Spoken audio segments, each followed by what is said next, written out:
Hey, y'all. Welcome to Book World: The Great Escape. I'm author C.J. Peterson. My co-host over here is author Michael Scott Clifton. Today, we're going to be talking about point of view, aka POV. Before we start, Mike, how was your week? It was a good week. We visited my son Brett in Abilene, and we were there from Thursday through Sunday, and we had a really good time. The weather got a little dicey there Saturday and Sunday. A cold front came through, and we actually got to see rain for the first time in a long time, because here in East Texas, we've been in Mount Pleasant, we've been kind of in a dry spell for a while, and so we started off, it was short sleeve weather, and 24 hours later, we were wearing coats.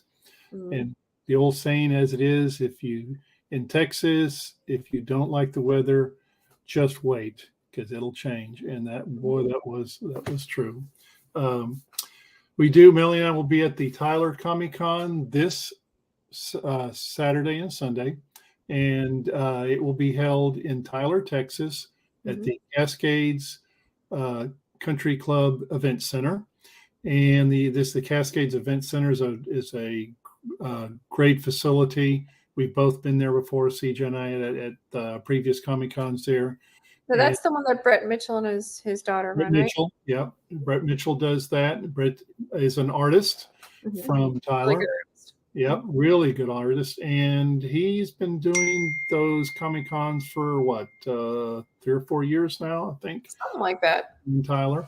And anyway, we always have a good time, get to meet other artists. Sometimes we get to meet other authors, but we get to meet a lot of people, and it's always a fun time.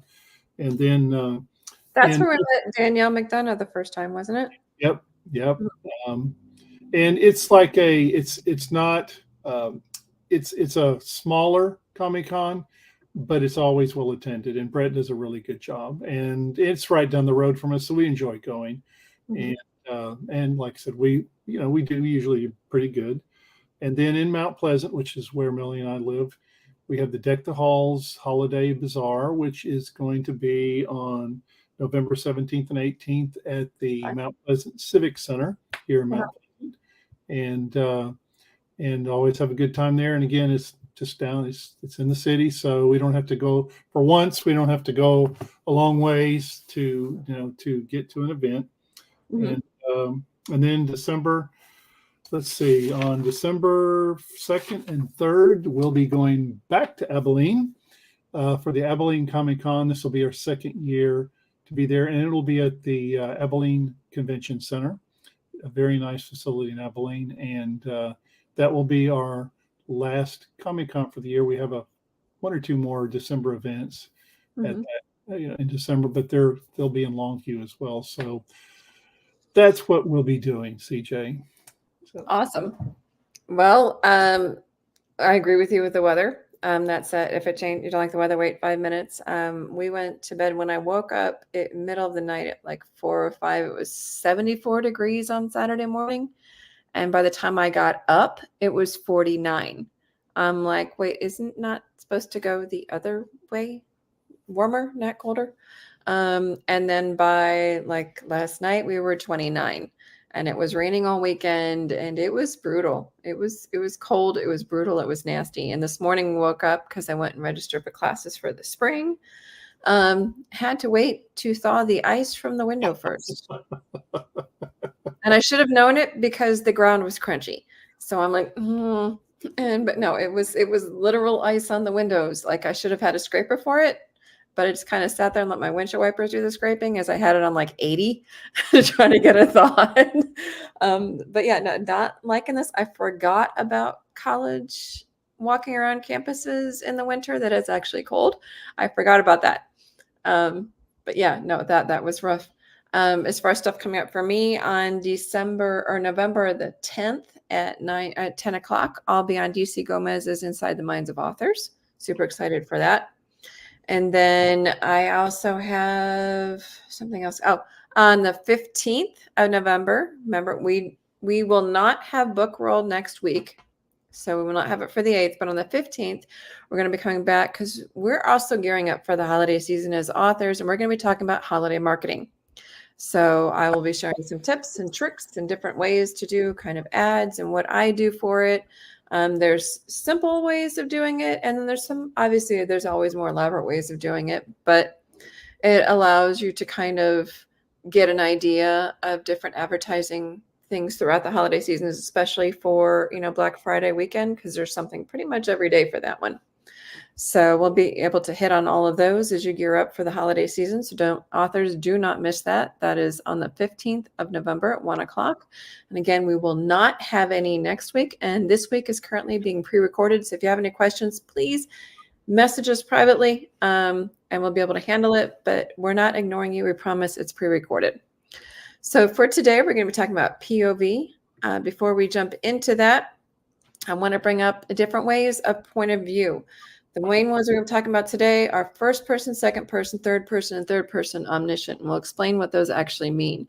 First person point of view uses the pronouns I and we. Second person uses the pronoun you.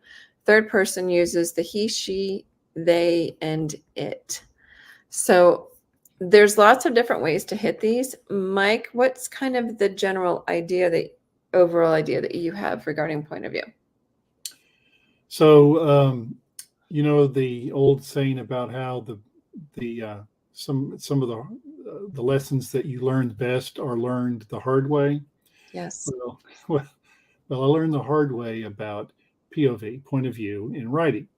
And like when I first started writing, like a lot of first-time authors, I made numerous POV mistakes. Critique group I belonged to, when I first started writing, some of them had to run out to go get some more red pens because they're running on critiquing my stuff. And a lot of it had to do with POV issues. So I learned the hard way. And, first person is something that I kind of like to read. I don't like to write it. It's harder to write, I think, in first person. At least that's my personal feeling about it. Third person is where I write most of my books, most of my stories, and most authors do use third person narrative when writing. Very few authors use second person. And as you saw in the definitions that you showed on the screen there, it's because it's so hard. It is so hard to write in second person because you're addressing the reader. Like the reader, you are doing. You're not in necessarily. It's like the author, the character is speaking to the reader. And so like the reader is a character. Yeah, and think about this. It's kind of hard to wrap your head around, and so if you can imagine just how difficult that would be to write. But there was one time I think it might have been Patty or somebody who mentioned would be interesting book would be if the author fell in love with the reader while the reader was reading the book. That would be a good one in second person. It can happen. It can happen. Yeah, creative. But man, can you imagine? Just it sends chills up my spine. If someone had a pointed gun at my hand and said, "You must write this story in second person," I'd probably have a nervous breakdown because I don't think I could do it, and not in a way that would make any sense to me, much less to anybody that would read it. It's very rare to see that in a book. Generally, most authors stick with either first or third, and it's understandable because it is a difficult challenge to even attempt to wrap your head around, let alone, I don't know that I would be able to read it. Right. I think I would feel weird about reading it in second person. It would just seem very weird to me. I couldn't imagine writing it. I did write my very first book in first person, and there is an issue with first person, and a lot of first-time writers tend to write in first person. But there's something they don't consider, and this is what my editor basically nailed me on, which is why I changed it to third person later, and that's the book that I rewrote, is because if something happens to the character, say they pass out or they're knocked out, Anything that goes on after that point, you can't put it in the book. It's not eligible for the book because you're not there. Now, some people try to play both sides and do first person, yet you're jumping from this person in first person to this person's head in first person on the next chapter. Sometimes they'll do it chapter to chapter. Problem is the reader, sometimes that is very hard to follow along with. Yes, it really is. Mhm. I Now, guess, yeah. can it be done correctly? Yes. If it's done well, it can work. Yeah, I like to read first person Mhm. novels and books. I do, because I think it flows faster. You know, it moves faster. It's more active when you're in first person. And then the rules are easy, I guess. If you want to, it's the writing's not, as you pointed out, it's not necessarily easy, but the rules are in that first person means you're in your character's head Mhm. the whole time. Which for Very like, intriguing. for a mystery is great because you can be in the detective's head the whole time. Exactly. But you pointed out one of the weaknesses is, what happens if you have to switch from that character to someone else, which that's when it becomes difficult because you are and will, we haven't talked about omniscient POV, which is the, you have godlike powers to be able to see, into the minds and characters of all the characters that are introduced. But if you're an omniscient uh, first person, that means that your your character, which is the one that's you're speaking with, the one that's talking and speaking, knows things about other characters that you haven't introduced as you would say in third person. So that brings up the question: well, how do you know that? How do Mhm. you know that this person likes this, doesn't like that? And you have to kind of include that in your writing with first person, basically, which is narrating backstory or something like that, which that can get a little boring. I think that's Yeah, you're doing a little bit more yeah, telling instead of yeah, showing, which yeah, the general rule of thumb in most authoring or authoring, is that a word? In most writing is to show, don't tell. Take the reader through the journey. Let them understand how they know what they know and, you know, allow them to experience it with the characters, which right. takes them on a better read. Which, and again, I do think first person, and I'm saying me personally, I like first person narratives. I like to read it. Don't Mhm, like to write it. Um, and in third person, uh, the mistake I made again when I first started writing is switching from one character's POV to the next without any kind of scene break to designate that you're changing POV, mhm, which is very confusing to the reader. In your head as the author, it makes perfect sense mhm, because you've already thought about it, you know what you want to say, and so to you it makes perfect sense as the author, but not to the reader because you haven't prepared them to switch to someone else's point of view. And the most common way, obviously, is some sort of scene break. mhm. Uh, and I made many, many, many mistakes when I first started writing. And it is so easy when you write in third person to have POV issues and Mhm. mistakes. Yeah, they And call that head hopping. mhm, If you head hop without giving the reader a notice that you've switched over to somebody else, it almost gives them whiplash. So yeah, you need to be very careful when you do that. Now it can be done correctly. For example, like I explained before, was that in Operation Angel, the guys were in Iraq. Though Casey Carter was in back in Colorado. They were doing this hike with a big group of people, and then one person was keeping an eye on them. So there were like 3 different areas that I had to be able to jump between. So there had to be a distinct difference. And even within those group of people, there were times where you were in this person, then this person, then this person. And I had to be a way to distinguish between them. And sometimes what I would do is I would, jump between the person that's watching them and the group itself. And I was able to do that. Sometimes you can do it just verbally explaining things, through conversation. That's a great way to get Right. the backstory. Exactly. It still allows them to Mhm. follow along the path, but, you're not telling, you're still showing. That's right. And I had a real that's something I had a real problem understanding that in dialogue, when you say you have 2 characters that are, conversing, Mhm, okay? You don't have to say, "Well, where are you going?" John said.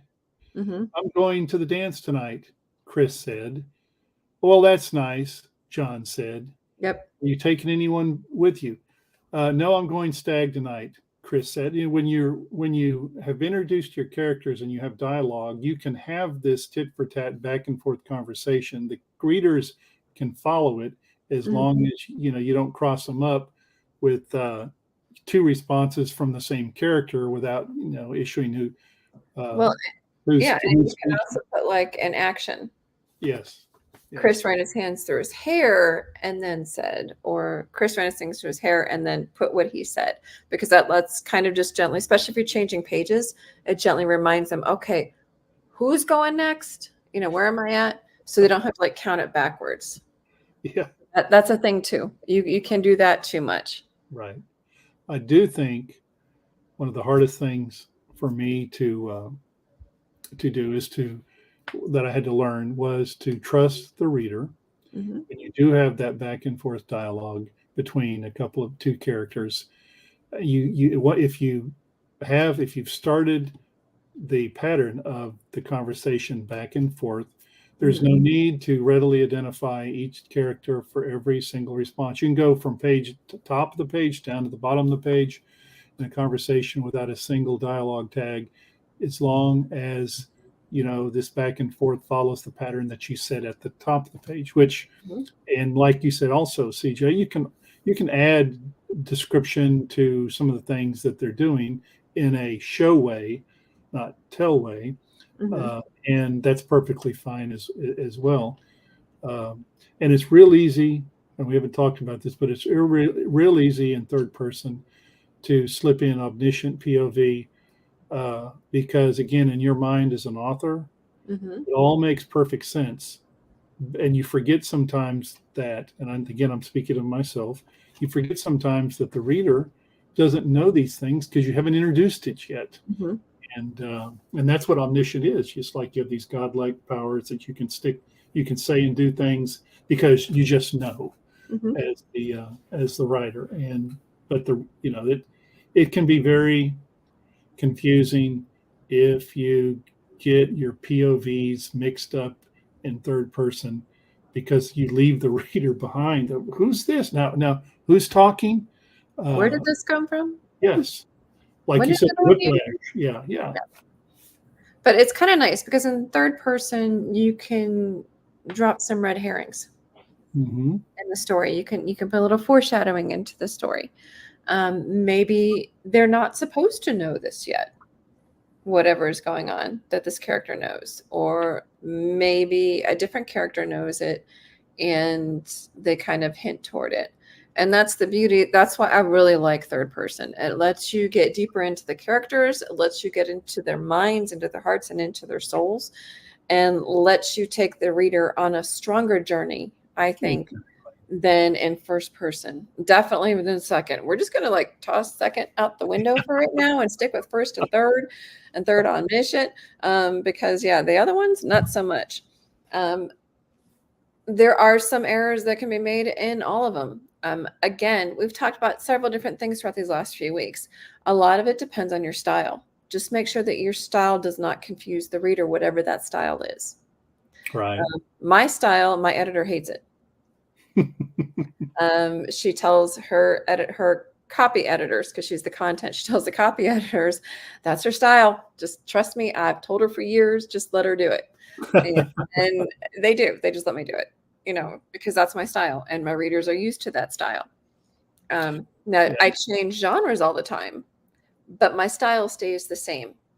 And Right. that's the same thing, when you go to change different series or you go to write a new book, your style is going to be the same through each one of those books, no matter what you do. Yeah, your author's voice is what defines you as an author and a writer. And you're right; it doesn't matter which POV you decide to write in. That's not going to change. Mm-mm. And neither is your, how your style.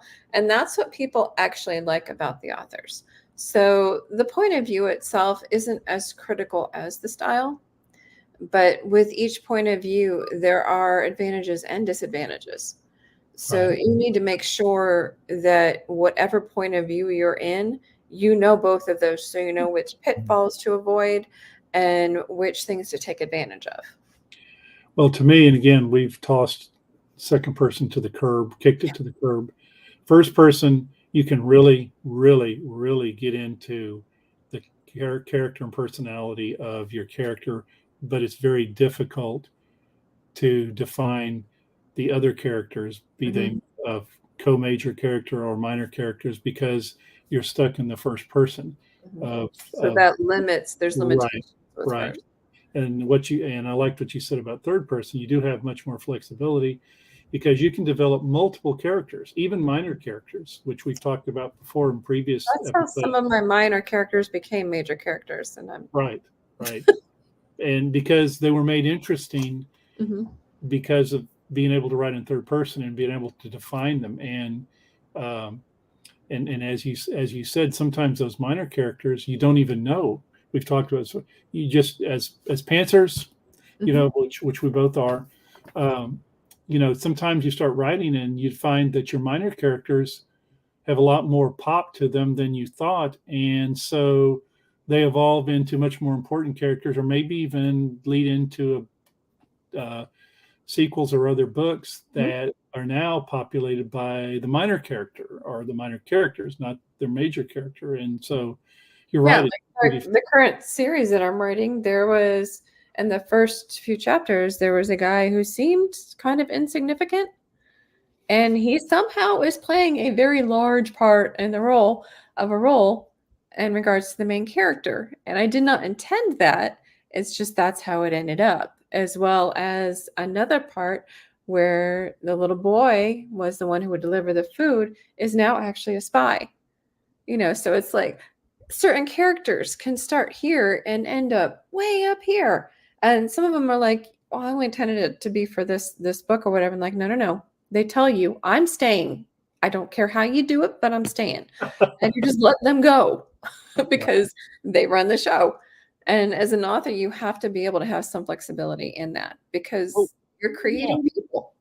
And I just think it's fun. It's Mhm, just more interesting as an author, to develop these minor characters as well. And in three of the books that I've written, The Treasure Hunt Club, The Janus Witch, and Pringle Prawn, they're standalone novels, but mhm, they share a minor character who plays a very important role in the introduction of the story in mhm. each of the books. And without this minor character, the stories don't happen. Right. And so I just, I like the flexibility of third person. I like third person POV. I like the fact that you can develop minor characters. And like you said, CJ, often you don't even, especially as pantsers, you don't even know that you're going to like these minor characters or how important they'll turn out. But minor characters are important even if you don't change them because of the story, because they help to define your major characters as well. So, and I think that's why, what would you say, 80% of all, maybe more than that, 80 to 90% of all books are written in third person. Non fiction I books would are say third more person. so than first. Yeah, definitely. Yeah. But here's the beauty of the characters. I like taking what are known as minor characters and turning them into a bigger role because sometimes main minor characters have, like, for example, when I was talking about the little boy who was the food deliverer, and now he's a spy. It's almost empowering some of people who think that they're a minor character in life and saying, no, you can actually be a bigger person than what you currently are doing, and maybe even showing them a different, stronger purpose in life than where Right. they are. And for example, like I said, the little boy who went from delivering food to now he's spying for this person. I'm trying not to tell too much of it. But when you have and the different roles that they play, for example, in the chain reaction, the first man that she runs into who tells her about Jesus, it seems like a minor, insignificant thing, but that act went through with her in time, and he turned out to play a very big role in her life. And so it's like you never know what role you're going to play in somebody's life. You may think you're a minor role, and it turns out that you're a major role. It's the same thing with writing. You may think, well, this person's just a minor character, just a write-off character. And it's like, no. They actually have a bigger purpose. So that's one of the reasons I love about Omniscient, because it gives you the power to do that. Right. And there's nuances, to POVs, deep POV, which I don't, purist authors that are purist, deep POV is just like, it's like one of the 10 commandments, thou shalt not violate, deep POV. I violate all the rules. I've thrown out the rule book a long time ago. But it can be confusing, for example, let's say your main character is Jeff. Jeff looked up and saw that he was walking across the blue carpet. Well, if you're a purist and you're in deep POV, Jeff doesn't look because you're in his POV. He sees, he doesn't look. So it would be Jeff walked across the blue carpet. Well, Jeff saw, you don't put Jeff saw that he's walking across blue carpet, because Jeff, if you're in his POV, he already sees the carpet and therefore knows that it's blue because you're in his POV. So you don't say that he looks carpet. Yeah. So, I mean, I don't get caught up in all that. I try not to do those deep POV violations, but I don't worry about them if I throw one or two in there.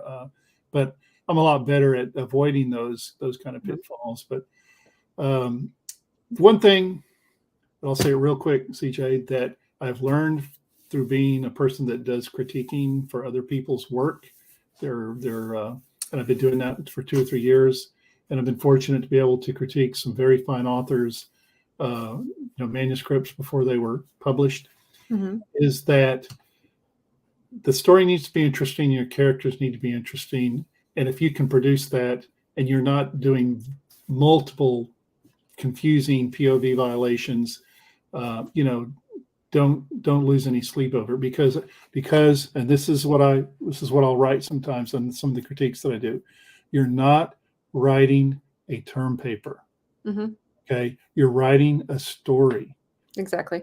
And if you get so formal and caught up in the rules that you end up with a plain vanilla story instead of one that was red hot, then who cares if you've broken none of the rules, that you've done everything correctly, particularly with POV. Just don't be so egregious in your violations that it confuses the reader. Okay.